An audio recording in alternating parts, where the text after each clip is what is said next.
Hi guys, welcome to revision time. आज मैं ला रही हूँ आप सभी के लिए आरपीएफ कांस्टेबल एग्जाम 2025 के 4 मार्च को पूछे गए फर्स्ट शिफ्ट के क्वेश्चंस के एनालिसिस वीडियो। इस वीडियो में आपको जीके जीएस के क्वेश्चन मिलेंगे और मिलेंगे एक्स्ट्रा फैक्ट्स जो कि आपको आने वाले एग्जाम में भी काफ़ी हेल्प करेंगे। तो जिनके एग्जाम नहीं हुए हैं उन लोगों के लिए ये वीडियो काफ़ी हेल्पफुल है। तो चलिए स्टार्ट करते हैं आज की ये वीडियो।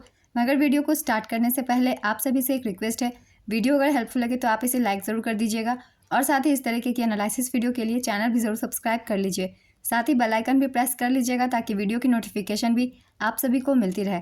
तो चलिए स्टार्ट करते हैं आज के फर्स्ट शिफ्ट के पूछे गए क्वेश्चंस के analysis video. Question number 1, Kavaratti द्वीप किसका हिस्सा है? इसका आंसर है लक्षद्वीप। कवरत्ती द्वीप भारत के केंद्र शासित प्रदेश लक्षद्वीप की राजधानी है। यह द्वीप समूह के केंद्र में स्थित है। कवरत्ती द्वीप केरल के तट से 360 किलोमीटर दूर है। यह द्वीप पश्चिम में अगजी द्वीप और पूर्व में अंदौर द्वीप के बीच स्थित है। नेक्स्ट क्वेश्चन, उत्तर भारत के मैदान में कौन सी मिट्टी पाई जाती है? इसका आंसर है जलोढ़ मिट्टी। उत्तर भारत के मैदानों में जलोढ़ मिट्टी पाई जाती है। यह मिट्टी नदियों और नालों द्वारा बहाई जाने के कारण जमा होती है। यह मिट्टी भारत के उत्तरी मैदानों और नदी घाटियों में सबसे ज़्यादा पाई जाती है। यह नदी देश के कुल क्षेत्रफल का लगभग 40% हिस्सा कवर करती है। यह मिट्टी पोटास और चूना से समृद्ध होती है। नेक्स्ट क्वेश्चन, स्वतंत्रता के समय भारत की लगभग कितनी प्रतिशत जनसंख्या कृषि पर निर्भर थी? इसका आंसर है 75%। 1947 में भारत की स्वतंत्रता के समय देश की लगभग 75% जनसंख्या अपनी आजीविका के लिए कृषि पर निर्भर थी। 2011 की जनगणना के आंकड़ों से पता चलता है कि भारत की कुल कार्यबल में से 54.6% लोग कृषि गतिविधियों में लगे हुए थे। नेक्स्ट क्वेश्चन, मुख्यमंत्री की नियुक्ति कौन करता है? इसका आंसर है राज्यपाल। अशोक चंद्रा कौन से बैंक के नए प्रबंध निदेशक और मुख्य कार्यकारी अधिकारी बने हैं? इसका आंसर है पंजाब नेशनल बैंक के। आदि ग्रंथ साहिब का संकलन किन्होंने किया था? इसका आंसर है गुरु अर्जन देव। आदि ग्रंथ साहिब का संकलन 5वें सिख गुरु गुरु अर्जन देव ने किया था।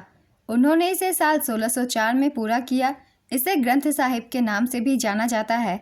आदि ग्रंथ को पहली बार 1 सितंबर 1604 को अमृतसर के स्वर्ण मंदिर में स्थापित किया गया था।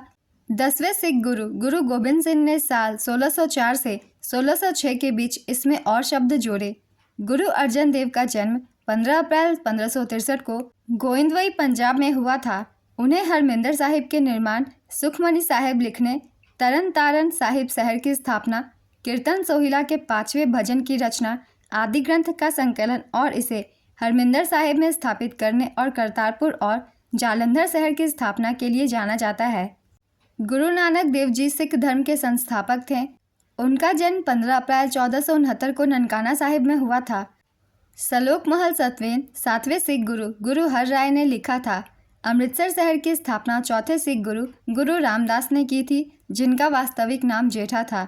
गुरु अंगद सिख धर्म के दूसरे गुरु थे जिन्होंने गुरुमुखी लिपि का मानकीकरण किया था। उनका मूल नाम लहना था। ये सिख धर्म से कुछ महत्वपूर्ण पॉइंट्स थे और ये कुछ महत्वपूर्ण इनके द्वारा किए गए काम थे, इन्हें याद रखिएगा। नेक्स्ट क्वेश्चन, किस राज्य समूह का तट अरब सागर पर स्थित है? इसका आंसर है कर्नाटक, केरल और गुजरात। अरब सागर के साथ तट साझा करने वाले पश्चिमी तटीय राज्य गुजरात, महाराष्ट्र, गोवा, कर्नाटक और केरल है। बंगाल की खाड़ी से सटे पूर्वी तटीय राज्य तमिलनाडु, आंध्र प्रदेश, ओडिशा और पश्चिम बंगाल है। Next question, justice Sanjeev Khanna कौनसे मुख्य न्यायाधीश हैं? इसका आंसर है 51वें। केंद्र शासित प्रदेशों के लिए विधानमंडल बनाने का अधिकार संसद को किस अनुच्छेद के तहत मिला है? इसका आंसर है अनुच्छेद 239(1) के तहत। वैश्विक नवाचार सूचकांक कौन जारी करता है? इसका आंसर है विश्व बौद्धिक संपदा संगठन। यह संयुक्त राष्ट्र की एक विशेष एजेंसी है। वीपो ने कार्नेल विश्वविद्यालय और इनसीड के साथ मिलकर जीआईआई को विकसित किया है। नेक्स्ट क्वेश्चन, अरुंधति रॉय की कौन सी पुस्तक 2025 में लॉन्च होने वाली है? इसका आंसर है Mother Mary comes to me. यह पुस्तक सितंबर 2025 में प्रकाशित होगी। यह किताब पेंगुइन रैंडम हाउस से प्रकाशित होगी। इनकी एक प्रचलित किताब the God of small things है, जिनके लिए इन्हें मैन बुकर पुरस्कार से सम्मानित किया जा चुका है। इसे भी याद रखिएगा। अगला क्वेश्चन है, हिंदुस्तान सोशलिस्ट रिपब्लिकन एसोसिएशन का गठन किसने किया था? इसका आंसर है भगत सिंह। काफ़ी बार मैंने प्रैक्टिस सेट में बताया हुआ है, हिंदुस्तान सोशलिस्ट रिपब्लिकन एसोसिएशन की स्थापना भगत सिंह के द्वारा की गई थी। चलिए इससे रिलेटेड कुछ इंपॉर्टेंट पॉइंट्स की रिवीजन कर लेते हैं। हिंदुस्तान सोशलिस्ट रिपब्लिकन एसोसिएशन एक क्रांतिकारी संगठन था। पहले इसे हिंदुस्तान रिपब्लिक आर्मी के रूप में जाना जाता था, जिसकी स्थापना राम प्रसाद बिस्मिल, सचिंद्रनाथ बख्शी, सचिंद्रनाथ सान्याल और जोगेश चंद्र चैटर्जी ने की थी। भगत सिंह ने 1928 में चंद्रशेखर और अन्य लोगों के साथ मिलकर हिंदुस्तान सोशलिस्ट रिपब्लिकन एसोसिएशन की स्थापना की। नेक्स्ट क्वेश्चन, यूनेस्को के 46वें विश्व धरोहर समिति सत्र की मेज़बानी किसने की है? इसका आंसर है भारत ने। इसका आयोजन नई दिल्ली में किया गया था। 21 से 31 जुलाई 2024 तक नई दिल्ली के भारत मंडपम में विश्व विरासत समिति का 46वां सत्र आयोजित किया गया था। भारत ने पहली बार इसकी मेज़बानी की थी। प्रधानमंत्री श्री नरेंद्र मोदी ने 21 जुलाई 2024 को इस सत्र का उद्घाटन किया। यूनेस्को 3 श्रेणियों में विरासत स्थलों को मान्यता देता है। सांस्कृतिक है पहला, दूसरा प्राकृतिक और तीसरा मिश्रित। वर्तमान में विश्व विरासत सूची में 1199 विरासत स्थल शामिल है। यूनेस्को के विश्व धरोहर सूची में सबसे अधिक 59 स्थल इटली के हैं, जबकि दूसरे स्थान पर 57 स्थल चीन के हैं। भारत 43 स्थलों के साथ छठे स्थान पर है, जिसमें कर्नाटक का होयसला मंदिर 42वां भारतीय स्थल है और भारत की सांस्कृतिक विरासत श्रेणी में चराईदेव मोइदम को सांस्कृतिक श्रेणी में यूनेस्को विश्व धरोहर स्थल के रूप में नामित किया गया। चराईदेव मोइदम असम में शासन करने वाले अहोम राजवंश के सदस्यों के नस्वल अवशेषों को दफनाने की प्रक्रिया थी। यह यूनेस्को द्वारा सूचीबद्ध 43वां विश्व धरोहर स्थल है। पहले स्थलों में अजंता गुफा, एलोरा गुफा, आगरा में ताजमहल और उत्तर प्रदेश में आगरा किला शामिल थे। इन सभी स्थलों को 1983 में शामिल किया गया था। नेक्स्ट क्वेश्चन, मौर्य वंश के तीसरे शासक कौन थे? इसका आंसर है अशोक। सम्राट अशोक मौर्य वंश के सबसे प्रसिद्ध शासक भी थे। पहले थे चंद्रगुप्त मौर्य, दूसरे बिंदुसार और तीसरे अशोक। नेक्स्ट क्वेश्चन, आर्य समाज की स्थापना किसने की थी? इसका आंसर है स्वामी दयानंद सरस्वती ने। दयानंद सरस्वती ने 10 अप्रैल 1875 को मुंबई में आर्य समाज की स्थापना की थी। स्वामी दयानंद सरस्वती द्वारा रचित सत्यार्थ प्रकाश नामक ग्रंथ आर्य समाज का मूल ग्रंथ है।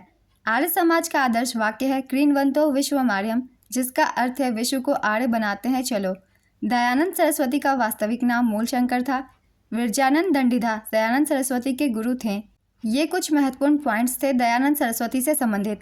अब जान लेते हैं कुछ संगठनों के बारे में भी, इनकी स्थापना कब की गई थी और किनके द्वारा की गई थी, क्योंकि इससे भी क्वेश्चन पूछ लिए जाते हैं। जैसे कि सत्यशोधक समाज 24 सितंबर 1873 को महाराष्ट्र के पुणे में ज्योतिराव फूले द्वारा सत्य समाज की स्थापना की गई थी। ब्रह्म समाज की स्थापना राजा राम मोहन राय द्वारा 1828 में की गई थी। तत्वबोधिनी सभा की स्थापना देवेंद्र नाथ ठाकुर द्वारा 1839 में की गई थी। एशियाटिक सोसाइटी की स्थापना विलियम जोन्स के द्वारा 1784 में की गई थी। रामकृष्ण मिशन की स्थापना स्वामी विवेकानंद द्वारा की गई थी। आत्मीय सभा की स्थापना राजा राम मोहन राय द्वारा 1815 में की गई थी। नेक्स्ट क्वेश्चन, भारत के नियंत्रक एवं महालेखा परीक्षक का कार्य क्या है? इसका आंसर है भारत सरकार और सभी राज्यों के खातों का ऑडिट करना। भारत का संविधान भाग 5 के तहत अध्याय 5 में भारत के नियंत्रक और महालेखा परीक्षक के एक स्वतंत्र पद का प्रावधान करता है। CAG का उल्लेख संविधान में अनुच्छेद 148 से 151 के तहत किया गया है। चलिए इनसे रिलेटेड कुछ पॉइंट्स हम लोग जान लेते हैं डिटेल में। अनुच्छेद 148 भारत के नियंत्रक महालेखा परीक्षक का प्रावधान करता है। अनुच्छेद 149 भारत के नियंत्रक महालेखा परीक्षक के कर्तव्य एवं शक्तियों का प्रावधान करता है। अनुच्छेद 150 संघ के और राज्यों के लेखाओं का प्रारूप। अनुच्छेद 151 लेखा परीक्षा और प्रतिवेदन। अनुच्छेद 279 के तहत शुद्ध आय की गणना CAG के द्वारा प्रमाणित की जाती है, जिसका प्रमाण पत्र अंतिम माना जाएगा। भारत के पहले नियंत्रक एवं महालेखा परीक्षक सर एडवर्ड ड्रमोंड थे। वे साल 1860 में इस पद पर नियुक्त हुए थे। स्वतंत्रता के बाद भारत के पहले नियंत्रक एवं महालेखा परीक्षक V नरहरि राव थे। 7 अगस्त 2020 से नवंबर 2024 तक गिरीश चंद्र मुर्मू भारत के नियंत्रक एवं महालेखा परीक्षक थे। वे भारत के 14वें CAG थे। नवंबर 2024 में भारत के नए और 15वें नियंत्रक एवं महालेखा परीक्षक के रूप में के संजय मूर्ति को नियुक्त किया गया है। इनका नाम याद रखिएगा क्योंकि इनकी नियुक्ति भी हाल में हुई है। नेक्स्ट क्वेश्चन, खारदुंगला दर्रा कहाँ स्थित है? इसका आंसर है लद्दाख में। खारदुंगला दर्रा भारत के केंद्र शासित प्रदेश लद्दाख में स्थित है। यह दर्रा लेह से 40 किलोमीटर दूर है। यह लद्दाख रेंज पर बना है। इसकी समुद्र तल से ऊंचाई 5359 मीटर है। यह श्योक और नुब्रा घाटियों पर प्रवेश द्वार है। ये इंपॉर्टेंट पॉइंट थे खारदुंगला दर्रा के बारे में। कुछ और भी महत्वपूर्ण दर्रों के बारे में हम सब जान लें कि जो कि आपके इस एग्ज़ाम के लिए ज़रूरी है, जैसे कि नाथुला दर्रा। यह सिक्किम के पूर्वी हिस्से में भारत चीन सीमा पर स्थित है। यह सिक्किम की राजधानी गैंगटोक से करीब 54 किलोमीटर पूर्व में है। यह दर्रा पुराने रेशम मार्ग पर स्थित है। नाथुला दर्रा को 1962 के भारत चीन युद्ध के बाद बंद कर दिया गया था। इसे 2006 में कई द्विपक्षीय व्यापार समझौते के बाद फिर से खोला गया। जोजिला दर्रा भारत के केंद्र शासित प्रदेश लद्दाख के कारगिल जिले में स्थित है।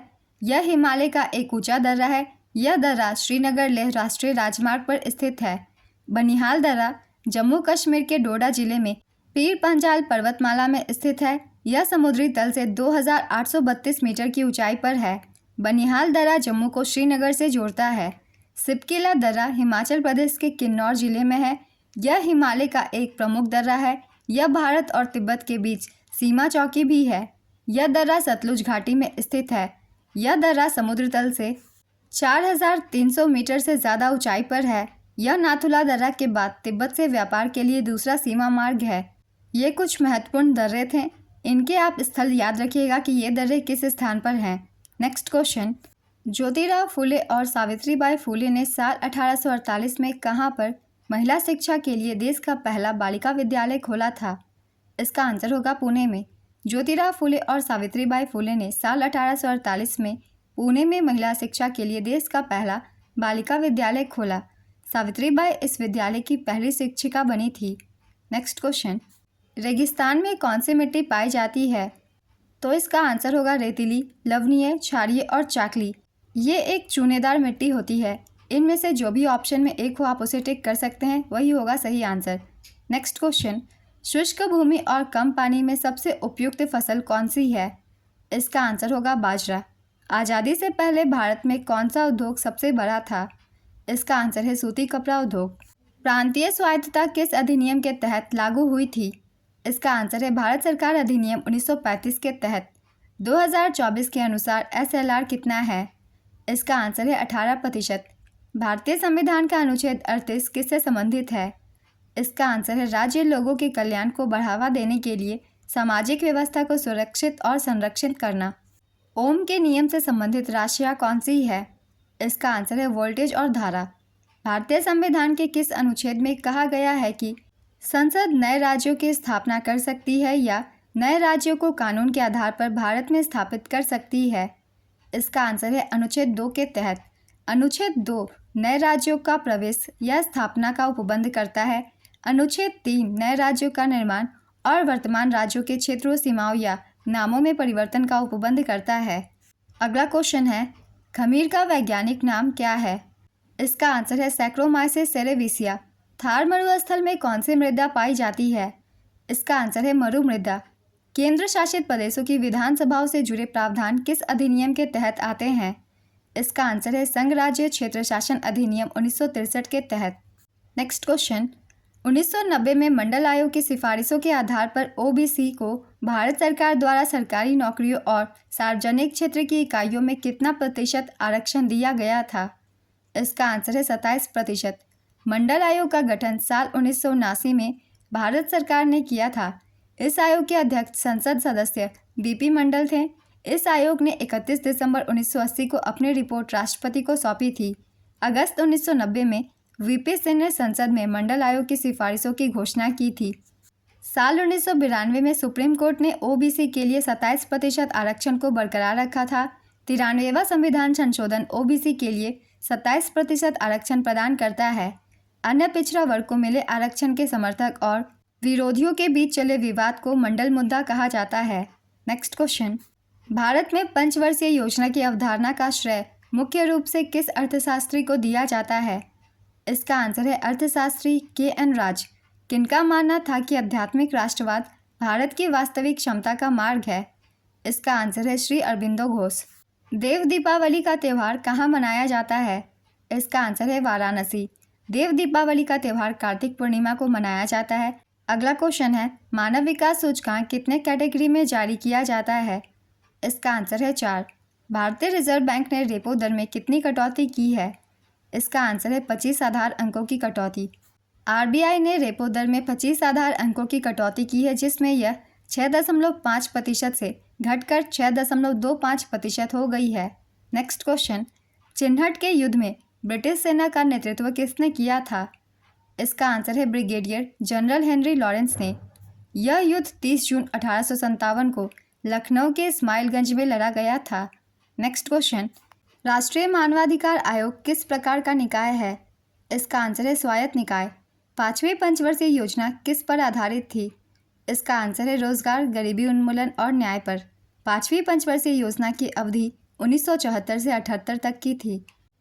ये क्वेश्चन मैंने बता दिया हुआ है, इसलिए अगले क्वेश्चन को देखते हैं। Religion and ideology of the rebels of 1857 पुस्तक के लेखक कौन है? इसका आंसर है इकबाल हुसैन। संविधान की 10वीं अनुसूची किससे संबंधित है? इसका आंसर है दल बदल के आधार पर अयोग्यता के संबंध में प्रावधान से।